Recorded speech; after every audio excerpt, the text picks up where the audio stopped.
Here's a little one for you real quick. Little side note. This is from Money Talks.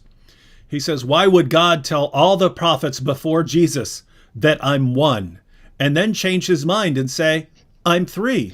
God does not play games with us, so please give a logical answer. And so, Sam, what we have here is another example of, let me get all my information about Judaism and Christianity and the Old Testament and the New Testament from Muslim speakers. And those Muslim speakers say that, everyone always said one in an absolute Unitarian sense. And then Christians came along and started saying three in a Trinitarian sense. Even though they're also saying one, they're saying three in one.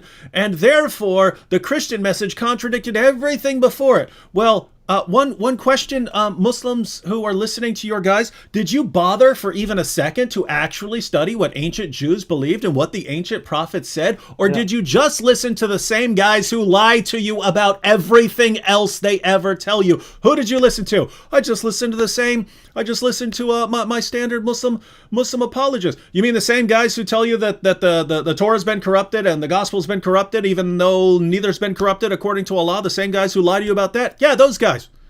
And really, and now they're telling you that all the prophets before Jesus said one, again, in a Unitarian sense. We agree on one, right?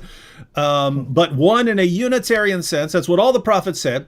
And then suddenly Christians come along and they start saying three. Any Muslim wants to take up the challenge on what the Old Testament teaches about the unity of God and what the Quran teaches about the unity of God, I'm ready, willing, and able. Like I said, my challenge, Adnan, is does the Quran teach Tawheed? Because even the oneness that Money Talks is referring to, not only is it not taught in the Hebrew Bible, not only is it not taught in the New Testament, it's not even taught in the Quran. Let me shock you Muslims, and I'm challenging you. Prove me wrong. Here's an open challenge. David Wood just said he'll host a debate on his channel.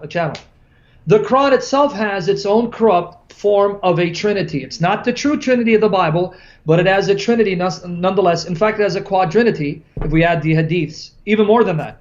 But I can show you from the Quran, Allah is not a singular person. That's why I'm challenging Adnan Rashid. Debate me. Does the Quran teach Tawheed? It doesn't.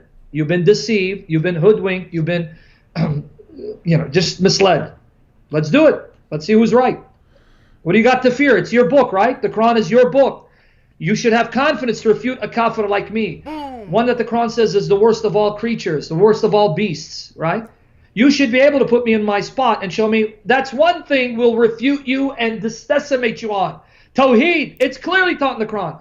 Take me up on it, school me, expose me if you think that this is an airtight argument from the Quran. But we know you won't, and I know Adnan won't. So I'm calling him out. Prove me wrong.